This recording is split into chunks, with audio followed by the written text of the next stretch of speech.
The water from the showerhead hit my back with enough force to wash away the soot and smoke, but not the memory of today's fire.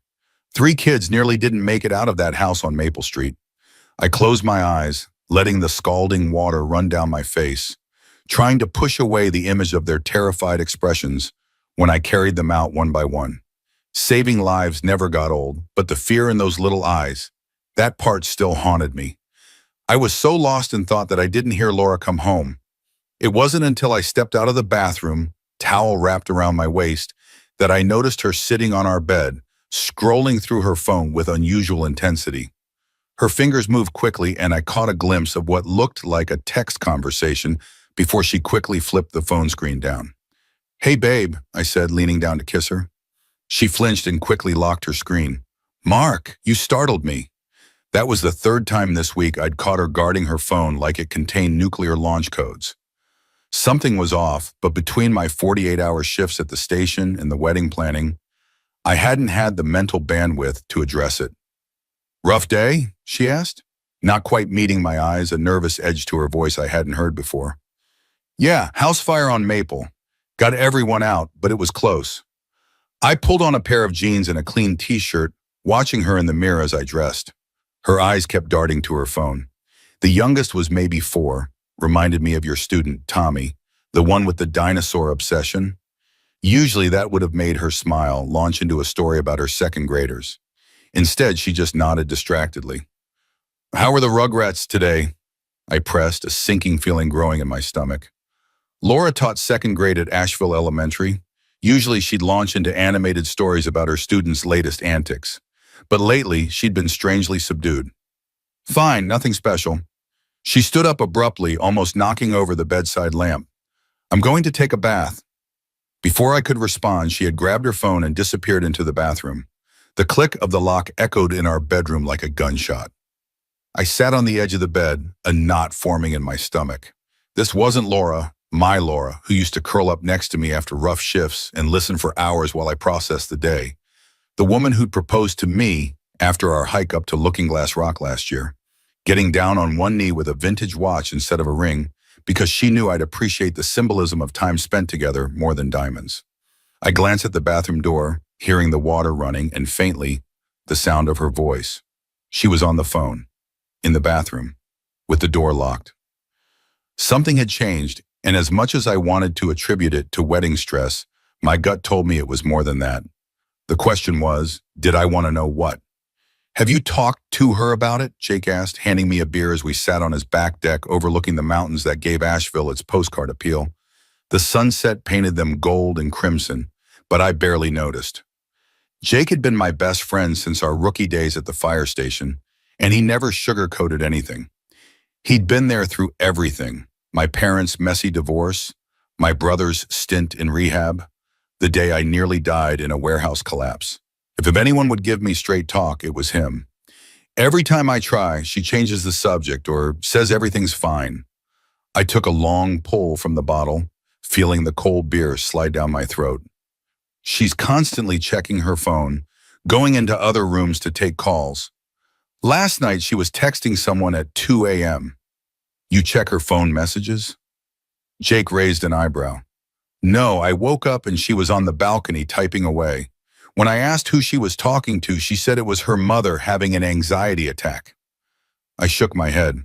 I called her mom the next day to check in, and she had no idea what I was talking about. Jake leaned forward, resting his elbows on his knees, the beer bottle dangling between his fingers. "You think she's cheating?" The word hit me like a sucker punch, making the world tilt momentarily. "I don't know. I don't want to believe it. Look, man, Laura's great, but you need to face this head on. The wedding's in what, 3 months? Better to know now than after." I nodded, feeling the weight of his words. The thought of confronting Laura made my stomach churn, but the alternative, marrying someone who might be emotionally checked out, was worse. "What if I'm wrong?" I asked quietly. "What if it's just wedding stress or work stuff and I come off like a paranoid, controlling asshole?" Jake set his beer down with a decisive thunk. "Then she'll tell you that. You'll talk it through, and you'll both be better for it. But what if you're right? Do you really want to wonder every time she takes a call in another room for the next 40 years? The image of that future, a life of suspicion and doubt, made my decision clear.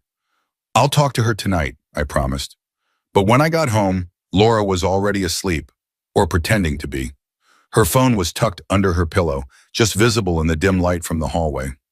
I stood in the doorway for a long moment watching the rise and fall of her chest, wondering when we'd started keeping secrets. For a wild moment, I considered taking the phone, checking her messages. But that wasn't me. That wasn't us.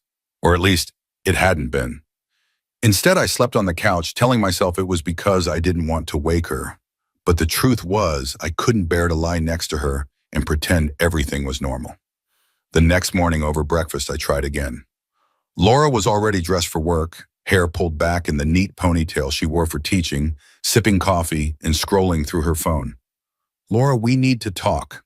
She looked up from her toast, a flash of panic crossing her face before she composed herself. "About what?" "About whatever's going on with you. You're distant. You're secretive with your phone. You barely talk to me anymore." I took a deep breath. "And you're lying to me." Her coffee mug froze halfway to her lips. "Lying? What are you talking about?" "Your mom didn't have an anxiety attack the other night. I called to check on her." The color drained from her face, then rushed back in a guilty flush. "You checked up on me? What, are you spying on me now?" "Don't flip this around," I said, keeping my voice steady despite the anger bubbling up. "I was worried about your mom. You made up a story instead of telling me the truth. So I'll ask you once, what's going on?" She sighed, pushing her plate away. "It's just wedding stress, Mark, and work's been crazy with end-of-year evaluations coming up." "Is that all it is?" I pressed, hating how insecure I sounded. "What else would it be?" Her tone was defensive, her eyes darting to the clock on the wall like a trapped animal looking for escape. "I'm going to be late. We can talk tonight." She was out the door before I could respond, leaving me alone with my cold coffee and growing doubts. But not before I noticed something that made my blood run cold. She'd taken off her engagement watch, the one she normally never removed. It sat on the counter by the sink, face down, like she'd discarded it without thought. 2 weeks passed in this strange limbo. Laura started staying late at school, claiming parent conferences and committee meetings. When I drove by one evening to surprise her with dinner, her classroom was dark, her car gone. The school security guard said she'd left hours ago. I threw myself into work, volunteering for extra shifts to avoid coming home to an empty house, or worse, to the stranger my fiancé had become. The guys at the station noticed, but most had the sense not to ask, except Davis, the newest and youngest on our crew, who still believed in happy endings. "Trouble in paradise?" he asked one night as we cleaned the equipment after a call. "Mind your business, rookie," Jake snapped before I could answer. "It's fine," I said, though it clearly wasn't. "Just wedding planning stress. It'll pass." Davis nodded, obviously not believing me, but smart enough to drop it. Later, as we were heading to our bunks, he stopped me.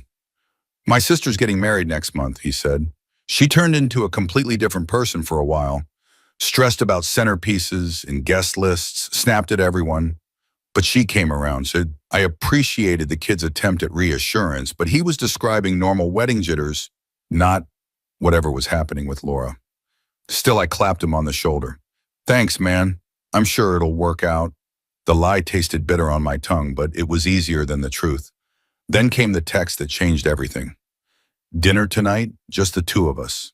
Antonio's at 7. We need to talk." Antonio's was where we'd had our first date. The fact that she'd chosen it sent mixed signals. Was this a romantic gesture, or was she picking neutral ground for bad news? I spent the day in a fog of anxiety, barely able to focus during training drills. At one point, Chief Reynolds pulled me aside.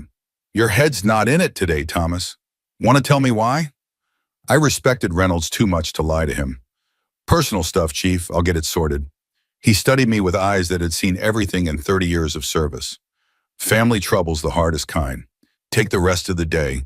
Deal with whatever it is. I need you at 100% when you're here." By the time I showered and changed at the station, my hands were shaking slightly as I buttoned my shirt. "You look like you're heading to your own funeral," remarked Davis, watching me from his locker. "Maybe I am," I muttered, but forced a smile. "Just dinner with the fiancé." Lucky man, he said, completely missing the tension in my voice. I arrived at Antonio's 10 minutes early, claiming our usual corner table with the view of the mountains. Old Enzo, the owner, came over personally to pour me a glass of the house red. "Where's your beautiful lady?" he asked, glancing at the empty seat across from me. "On her way," I said, hoping it was true. Part of me wondered if she'd even show up. But Laura walked in at 7:05, wearing a dress I didn't recognize and looking more nervous than I had ever seen her. Her hair was styled differently too, soft waves instead of her usual straight cut. It was a look I'd never seen on her, and the realization that she might have changed it for someone else hit me like a physical blow.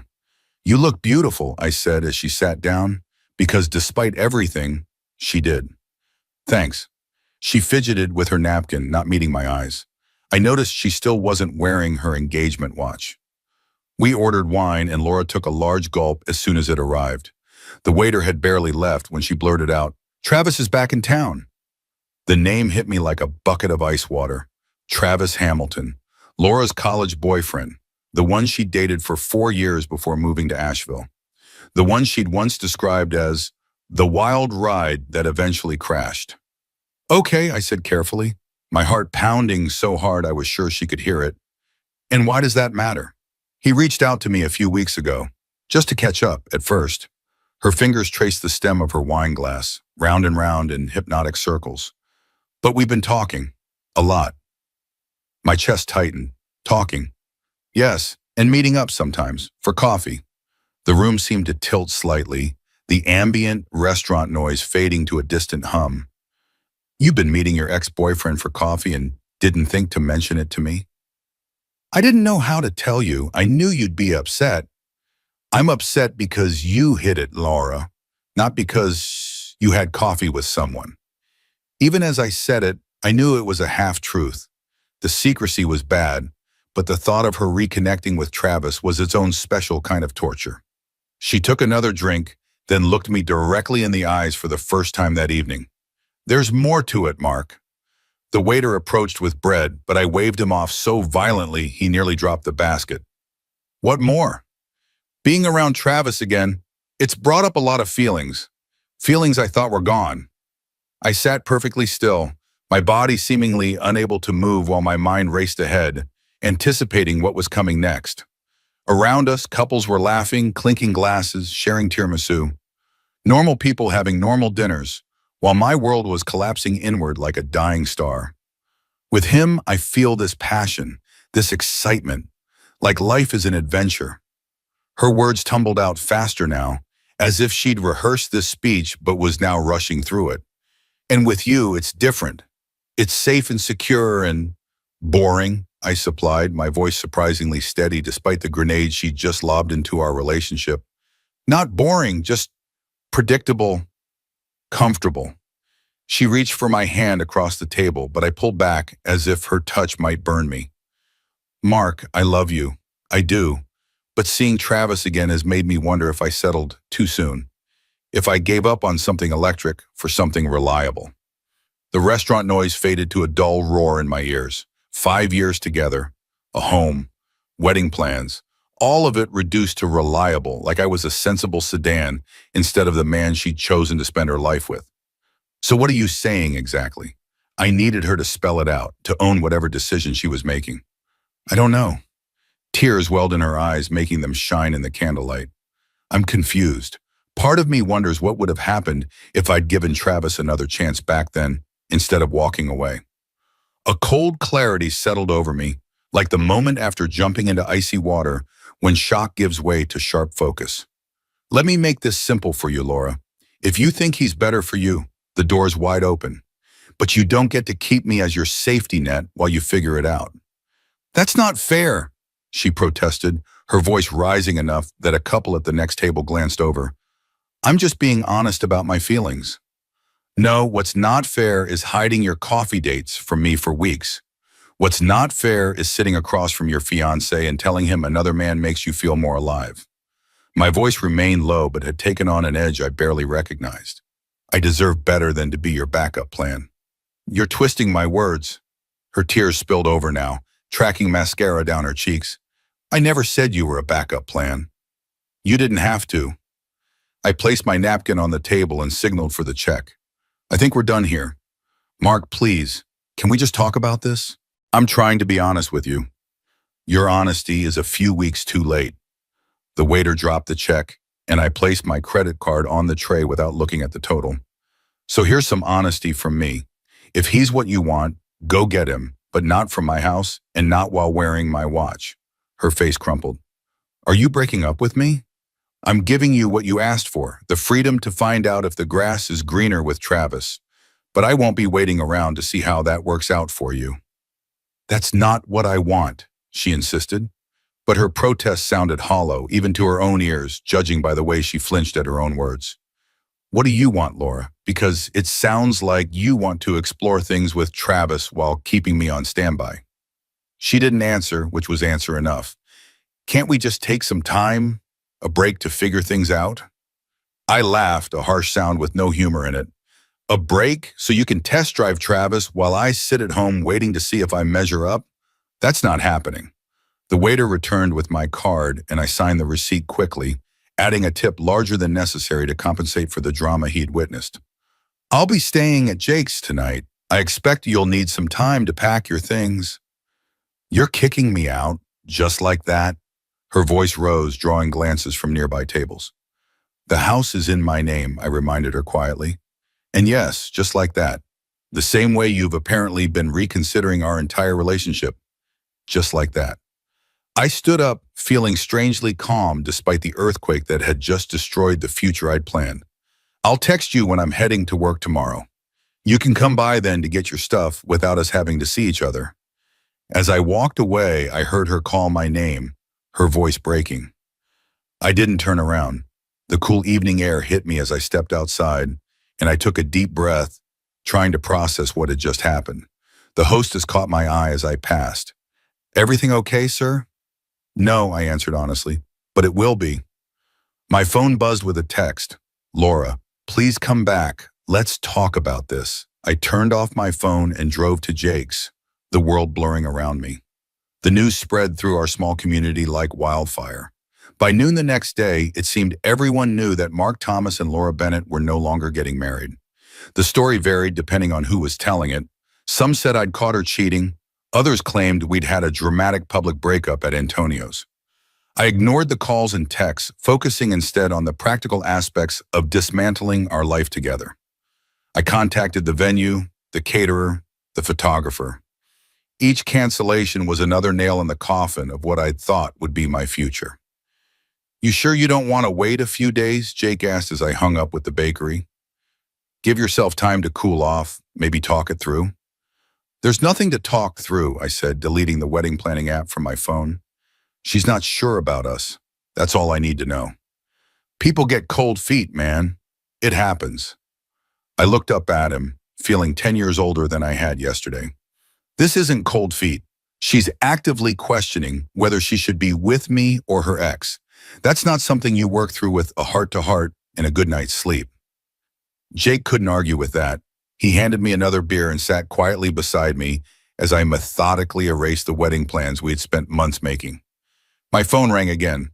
Laura, for the 12th time. I let it go to voicemail. You should talk to her eventually, Jake said, even if it's just to get closure. I have closure, I said, staring at her name on my screen.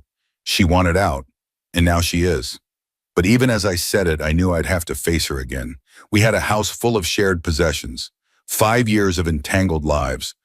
Breaking up wasn't as simple as walking out of a restaurant. When my phone rang again an hour later, it wasn't Laura, but her friend Megan. I hesitated, then answered, Mark, what the hell? Megan's voice was sharp with accusation. Laura's a mess. She says you broke up with her at Antonio's and kicked her out? That's one version of the story, I said, feeling a fresh wave of anger. Did she tell you why? She said you overreacted to her being honest about some feelings. I laughed bitterly. Yeah, feelings for her ex-boyfriend that she's been secretly meeting for weeks. Feelings that made her wonder if she made a mistake being with me. There was a long pause on the other end. Oh. Yeah, oh. She didn't mention that part. Somehow I'm not surprised. Megan's tone softened. I'm sorry, Mark. That's messed up. Tell me about it. Do you want me to come over when she gets her stuff? Make sure things go smoothly? The offer surprised me. Megan and Laura had been friends since college. I'd always seen her as Laura's friend, not mine. You do that? Of course, you've always been good to her. And to me. She paused. And for what it's worth, I think she's making a huge mistake. After we hung up, I sat in Jake's living room, staring at the wall. Something Megan had said was bothering me. Laura was a mess. Part of me, a small, vindictive part I wasn't proud of, was glad. But another part ached at the thought of her in pain. Even now, I pushed the feeling away. Laura had made her choice. Now she had to live with it. Laura came by the house that evening, eyes red-rimmed and puffy. I just finished a shift and was bone-tired, in no state for another emotional confrontation. Megan was with her, looking uncomfortable but determined. I've packed most of your clothes and personal items, I told Laura, pointing to the boxes in the living room. Take whatever else is yours. Mark, please, can we just talk? We talked yesterday. You made yourself pretty clear. She followed me into the kitchen where I was making coffee, desperate for caffeine. No, I didn't. I was confused and I expressed it badly. I don't want to lose you. But you're not sure you want to keep me either, I countered. That's the problem, Laura. I'm sure about you, or I was. You're not sure about me. It's not that simple. Actually it is. I leaned against the counter, suddenly exhausted beyond the physical. Love shouldn't be this complicated. You shouldn't have to weigh the pros and cons of being with me versus someone else. So that's it? 5 years together and you're just done because I had a moment of doubt? Her framing of the situation made anger flare in my chest. A moment of doubt? You've been secretly meeting your ex for weeks, hiding your phone, lying about where you've been. Then you tell me he makes you feel alive in ways I don't. That's not a moment of doubt, Laura. That's a betrayal. I never slept with him. You didn't have to. Emotional affairs can be just as damaging. I poured my coffee, needing something to do with my hands. The bottom line is I won't be someone's second choice or safety net. I deserve better than that. And frankly, so do you. She started to cry again, and despite everything, part of me wanted to comfort her. But that would only muddy the waters. I need you to go now. Take your things and leave your key. Where am I supposed to go? That's not my problem anymore. My tone was harsher than I intended, but I was running on empty. Call Travis or your parents or a hotel. But you can't stay here. She stared at me for a long moment, as if seeing a stranger. Maybe she was. Maybe we'd both been strangers to each other for longer than I realized. You're being cruel, she whispered. No, I'm being clear. There's a difference. I walked past her to the front door and opened it. Goodbye, Laura. It took her an hour to gather her things, with periodic attempts to restart the conversation. I remained firm, helping her load box it into her car in silence. Megan shuttled between us, trying to keep the peace, her loyalty clearly divided. I'll call you later, she told me quietly as they prepared to leave. Make sure you're okay. I nodded, grateful for her kindness, but too drained to express it. When they finally drove away, I closed the door, slid down against it, and let the tears come at last. The next few weeks were a blur of work, awkward encounters around town, and sleepless nights. I returned the engagement gifts, losing deposits on wedding arrangements, and absorbing the financial hit without complaint. Better to lose money than years of my life in a marriage doomed from the start. My crew at the station rallied around me, covering shifts when I needed time, inviting me for meals, checking in without being overbearing. Even Laura's friends reached out, most expressing shock and sympathy. She's making a huge mistake, said Megan when she stopped by the station with cookies one afternoon. Everyone can see it. Maybe, I said, accepting the peace offering, or maybe she's finally being honest about what she wants. She doesn't know what she wants, Megan scoffed, but she's going to regret this. I shrugged, unwilling to indulge in predictions about Laura's future. I had my own to focus on. The hardest part was the nights. The house felt cavernous without her, filled with echoes of what had been. I'd catch myself reaching for her in bed, forgetting for a half second upon waking that she was gone. I started sleeping on the couch, unable to face the emptiness of my bed. Work became my salvation. I volunteered for the toughest calls, the longest shifts, If the guys noticed my new intensity, they didn't comment, until Chief Reynolds called me into his office after I'd stayed for a third consecutive 24-hour shift. "This stops now," he said without preamble. "You're going to kill yourself or someone else if you keep pushing it like this." "I'm fine, Chief." "Bullshit. You're running from something, and it's affecting your judgment. Yesterday, you went back into that apartment building after I ordered everyone out. There might have been someone still inside. The thermal scan was clear, and you knew it. You took an unnecessary risk." He leaned forward. "I get it. Your personal life's in shambles, but I won't let you use my firehouse as a place to play out some death wish." His words hit home. "I don't have a death wish." "Then start acting like it. Take some time off. Deal with your shit. Then come back ready to work." It wasn't a suggestion.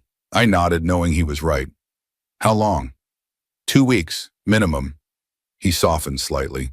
"Look, Thomas, you're one of my best. But right now you're a liability. Get your head straight."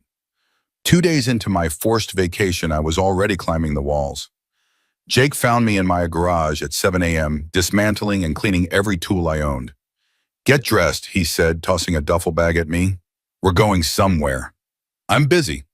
"You're avoiding. There's a difference." He looked around at the meticulous rows of screwdrivers and wrenches. "This isn't healthy, man. Neither is sitting around thinking about Laura. So don't think about her. Come with me instead." Jake drove us to a cabin tucked away in the mountains where the cell service was non-existent, and the only sounds were birds and rustling leaves.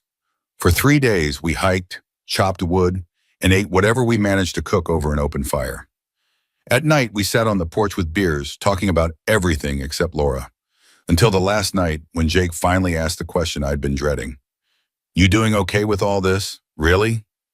I stared at the silhouettes of the mountains against the starry sky. "Getting there." "You know what I think?" Jake said, his voice cutting through the cricket chorus. Laura panicked. Wedding got real, commitment got real, and she grabbed the first escape hatch she could find. Travis was convenient, the road not taken. "Maybe," I conceded. "But that doesn't make it hurt any less." "No, it doesn't. But it does mean it wasn't about you being inadequate. It was about her being afraid." His words hit harder than I expected, addressing the doubt I hadn't admitted was eating at me. "Thanks for bringing me up here, man. What are best men for, even if the wedding's off?" He clinked his bottle against mine. "For what it's worth, I think you handled it with more dignity than most would have. I'd have lost my shit completely." I laughed for what felt like the first time in weeks. There's still time. 2 months after our breakup, I ran into Travis at the grocery store. He was shorter than I'd imagined, with a meticulously maintained beard and the kind of casual outfit that looks effortless but costs a fortune.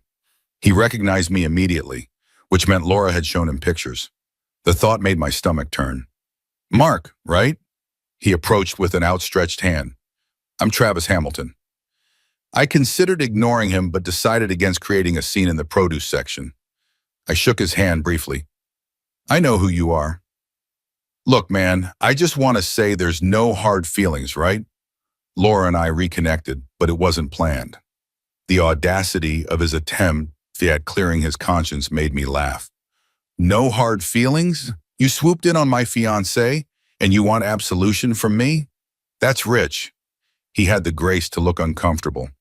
"It wasn't like that. We just got talking, and there was still this connection." "Save it," I cut him off. "Whatever's between you and Laura is your business now. Just do me a favor and stay out of my way in this town." I walked away, leaving my half-filled cart behind. Some groceries weren't worth the aggravation. But the encounter bothered me more than I let on. Not because of Travis himself. He seemed exactly like the type Laura had described from her college days. All surface charm and inflated ego, but because of what he represented. For 5 years, I'd believed Laura and I were solid, unshakable. Now I wondered if she'd been comparing me to him all along, finding me wanting in ways I never suspected. The thought haunted me for days, creeping into my mind at quiet moments. Had I been enough? Had I been too safe, too predictable? Should I have been more spontaneous, more exciting? It was Davis, of all people, who snapped me out of it. We were cleaning the truck after a routine call when he noticed my distraction. You know what my dad always says, he offered without prompting. If someone makes you question your worth, they're not worthy of you. I looked at him in surprise. That's actually pretty wise. He grinned. Even rookies have their moments. Life settled into a new routine.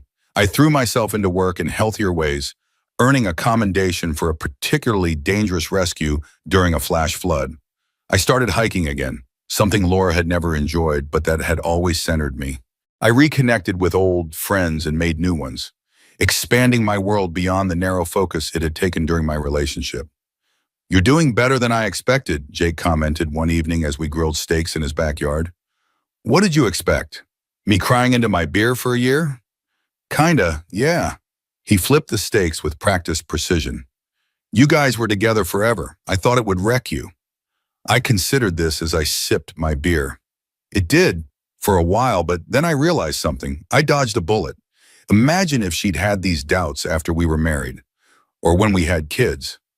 True that, Jake nodded solemnly. Still sucks, though. Yeah, I agreed. It still sucks. But the truth was, it was starting to suck less. I'd repainted the house, bought new furniture, reclaimed spaces that had been ours, and made them mine. I'd started taking a cooking class at the community center, something I'd always wanted to do, but Laura had dismissed as unnecessary. I was building a life that didn't include her, and to my surprise, it was a good life. The nightmares about the fire on Maple Street had stopped too. I hadn't realized how much of my emotional energy had been going into worrying about Laura, into trying to figure out what was wrong. Now that burden was lifted, I could process the other stresses of my job more effectively. Chief Reynolds noticed the change. Whatever you did on that break, it worked, he told me after a particularly challenging rescue. You're back to being the firefighter I knew you could be. His approval meant more than I expected. Thanks, Chief. Just don't get complacent and maybe take a real vacation sometime. One that doesn't require an intervention. I laughed. Noted. 4 months after our breakup, the rumors started circulating. Travis and Laura were having problems. He was seen around town with other women. She looked miserable at school events. The Asheville gossip mill worked overtime, and despite my best efforts to stay uninformed, snippets reached me. He's moving to Atlanta, Davis told me one morning at the station. Got some job offer he couldn't refuse, apparently. I focused on checking my equipment, uninterested in the details. Good for him. Word is he didn't ask Laura to go with him. Also not my problem, I said firmly, closing the conversation. But a week later, it became my problem when Laura showed up at my door, mascara streaked down her face. What are you doing here? I asked, not inviting her in. Can I please come in, just for a minute? Her voice was thick with tears, her eyes puffy and red. She looked like she hadn't slept in days. Against my better judgment, I stepped aside. She entered cautiously, looking around at the changes I'd made to the house. New couch, rearranged furniture, my hiking photos, replacing the generic art she had preferred. You've redecorated, she observed. I've moved on, I corrected. Why are you here, Laura? She sat on the edge of the new couch, hands clasped tightly in her lap. Travis is moving to Atlanta. So I heard. He didn't ask me to go with him. Her voice broke. He said it was fun while it lasted, but he's not looking for anything serious right now. The irony might have been amusing if it weren't so predictable. And you're telling me this because I made a terrible mistake. She looked up at me, eye brimming with fresh tears. I threw away something real and precious for a fantasy that turned out to be exactly what it was 5 years ago, a toxic mess. I leaned against the wall, arms crossed. That's unfortunate, but it's not my concern anymore. Mark, please. I know I hurt you, and I'm so sorry. But what we had was special. We could try again. No. The word came out sharper than I intended, but I didn't soften it. We can't try again, Laura. That's not how this works. Why not? People make mistakes. They learn from them and grow. Because I deserve to be someone's first choice, I said simply. Not the safe option they come back to when the exciting one dumps them. She flinched as if I'd slapped her. That's not fair. Maybe not, but it's honest, which is more than I can say for how you handled things between us. She stood up, moving toward me. I still love you, Mark. I never stopped. I was just confused and scared about settling down. And I'm supposed to believe that now, after everything? I stepped back, maintaining distance. Even if that were true, love isn't enough. Trust matters. Respect matters. And those things are gone. We could rebuild them. Please, just give me another chance. She reached for my hand, but I moved it away. No, I'm sorry you're hurting, but I can't be your backup plan. You're not. I am, I insisted. And we both know it. If Travis had asked you to go to Atlanta, you wouldn't be standing in my living room right now. She couldn't deny it, which confirmed everything. I think you should go, I said quietly. Mark, goodbye, Laura. This time when she left, I felt no urge to break down. Instead, there was only a sense of closure and, surprisingly, relief. The next month brought unexpected challenges. Laura seemed determined to win me back, showing up at places she knew I'd be, sending letters, leaving voicemails. It went from on to annoying to concerning. You might need to get a restraining order, Jake suggested, after she'd appeared at the station for the third time in a week. That seems extreme, I said, though privately I was starting to wonder. She's just having a hard time accepting it's over. It's been 5 months, man. That's not normal. He had a point. The situation came to a head when Laura showed up at a charity fundraiser the department was hosting. She'd clearly been drinking, her movements unsteady, as she approached me in front of several of my colleagues and their spouses. Mark, you have to talk to me, she said loudly, grabbing my arm. You can't just throw away 5 years. Laura, you're making a scene, I said quietly. This isn't the place. Where is the place? You won't answer my calls. You won't see me. Because it's over. I've told you that repeatedly. Her face hardened. It's because of her, isn't it? Her? What are you talking about? I've seen you around town with that nurse, the redhead. She was referring to Sarah Miller, a trauma nurse I'd started having coffee with occasionally after meeting her at a highway accident scene. It wasn't even dating, just friendly conversations about work and life. My friendships are none of your business, I said, trying to steer her toward the door. And you need to leave, now. So you can go back to your little girlfriend? That's why you won't give us another chance. Chief Reynolds appeared at my side, his presence commanding respect even off duty. Ms. Bennett, I think you've had too much to drink. Let me call you a cab. I don't need a cab. I need him to listen to me. She was crying now, mascara running down her cheeks. Reynolds nodded to Jake, who gently but firmly took Laura's arm. Come on, I'll take you home. I don't want to go home. I want to talk to Mark. Jake led her away despite her protests, leaving me standing there embarrassed and angry. Reynolds clapped a hand on my shoulder. Ex-fiancés, he said, with the wisdom of a twice-divorced man. They never go quietly. The incident became station gossip for a week, but soon faded as newer, more interesting dramas took its place. Laura's public meltdown seemed to have given her a wake-up call. The stalking behavior stopped. I heard through Megan that she'd started therapy and was considering a job in another district. Meanwhile, my casual coffee meetings with Sarah had indeed evolved into something more. She was different from anyone I dated before. Direct, independent, with a dark sense of humor shaped by years in emergency medicine. She didn't play games or make me guess what she was thinking. I like you, she told me bluntly on our third date. But I should warn you, I work crazy hours. I'm not great at texting back, and I snore when I'm really tired. I laughed, charmed by her honesty. I work 48-hour shifts. I sometimes wake up screaming from fire nightmares, and I'm still getting over a bad breakup. Sounds like we're both disasters. She raised her glass. To damaged goods. I clinked my glass against hers. To starting over. A month later, Jake convinced me to attend a larger fundraiser for the Children's Hospital. You need to get out more, he insisted. All you do is work and hike. Those are two perfectly respectable activities, I protested, but allowed myself to be dragged to the event anyway, with Sarah as my date. The evening was going well until I spotted Laura across the room. She was with a colleague from her school, looking composed and sober. When she saw me with Sarah, she froze momentarily, then nodded slightly and turned away. Is that her? Sarah asked, following my gaze. Yeah, she's pretty. She is, I agreed, because it was true. Does it bother you to see her? I considered the question seriously. Not anymore. It's more like seeing someone from a previous life. Sarah squeezed my hand. Good answer. Later, as we were getting drinks, Laura approached us. My body tensed, preparing for another scene, but she seemed calm. Mark, she said with a tight smile. Good to see you. You too, I replied cautiously. She turned to Sarah, extending her hand. I'm Laura. Mark and I used to be engaged. Sarah replied, shaking her hand without hesitation. I've heard a lot about you. All terrible, I'm sure.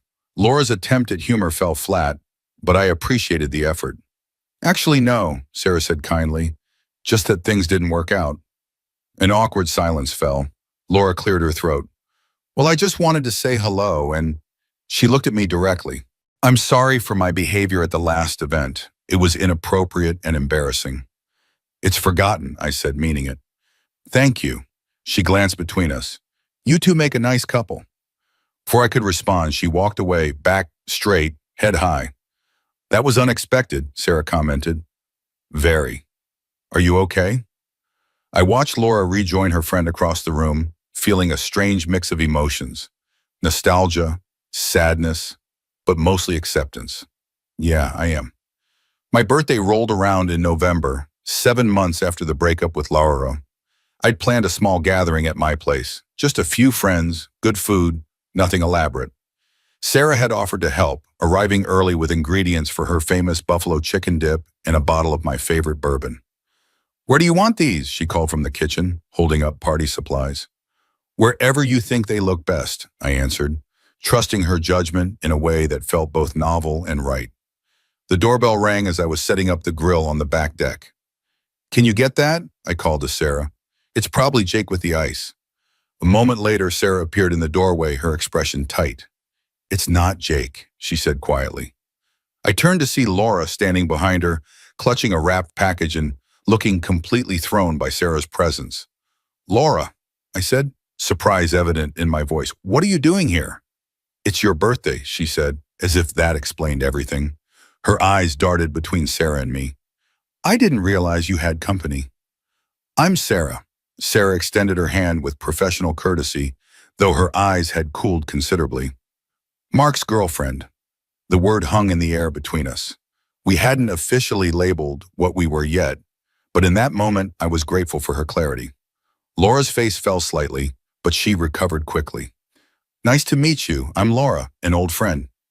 The revision of our history to old friend made me clench my jaw, but I let it pass. Did you need something specific, Laura? I just wanted to drop this off. She thrust the package toward me, and maybe talk for a minute, privately. Sarah glanced at me, then nodded slightly. I'll finish setting up inside, she said, giving my arm a gentle squeeze as she passed. Once we were alone on the deck, Laura's composure cracked. You're dating someone new? Already? It's been over half a year, I pointed out. And yes, Sarah and I have been seeing each other for a couple of months. A couple of months, she repeated, looking stunned. So right after I came to see you? No, I corrected her. Weeks after that. And frankly, it's not really your business anymore. She set the package down on the patio table with enough force that I wondered if it contained something breakable. I thought maybe with some time you might reconsider, that we could at least talk. Laura, we've been through this. There's nothing to reconsider. So that's it? 5 years together and you can just replace me that easily? The accusation sparked a flash of anger. Replace you? Is that what you think this is? What else am I supposed to think? I made one mistake. One ongoing mistake that lasted weeks and involved lying to my face repeatedly, I interrupted. And yes, I've moved on. That's what healthy people do after a relationship ends. With the first pretty nurse who came along, she said bitterly. Don't. My voice dropped dangerously low. Don't insult Sarah when you don't know the first thing about her or what she means to me. Laura's eyes filled with tears. I still love you, Mark. I miss you every day. I made a horrible mistake, and I'm paying for it now. Isn't that enough? This isn't about punishment, I said, softening slightly. It's about consequences. Actions have them. You chose Travis, and that choice had consequences, one of which is that we're no longer together. But he didn't choose me, she whispered. And there it was, the heart of the matter. She wasn't here because she'd realized I was her true love. She was here because her other option had fallen through. That's the problem, Laura. You're only here because he left. If he'd asked you to go to Atlanta, you would have gone. She didn't deny it, which was answer enough. I think you should leave before my guests arrive, I said gently. It would be awkward for everyone. Just take the gift, at least, she insisted. I spent a lot of time on it. I picked up the package, if only to speed her departure. Thank you. Goodbye, Laura. She lingered for a moment as if waiting for me to change my mind. When I didn't, she turned and walked slowly toward the side gate. Sarah emerged from the house once Laura's car had pulled away. You okay? She asked, studying my face. Yeah, I said and meant it. Actually, I am. Want to talk about it? I considered the wrapped package in my hands, then set it aside unopened. Not really. It's part of a closed chapter. She nodded, accepting this without pressing. Your friends will be here soon. Jake texted that he's bringing extra beer. I pulled her close, grateful for her steady presence. Thank you. For what? For being here. For being you. For not making me explain every little thing about my past. She smiled up at me. Your past is your business. I'm more interested in your present. She paused. And maybe your future, if that's not too presumptuous. I kissed her then, a promise in the gesture. Not presumptuous at all. Later that night, after the party had wound down and Sarah had fallen asleep in my bed, I found myself looking at the unopened gift from Laura.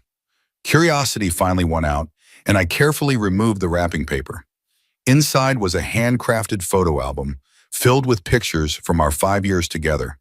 On the last page was a handwritten letter, detailing all the things she loved about me and all the reasons she regretted her choices. It was emotional, raw, and completely sincere, and it moved me not at all.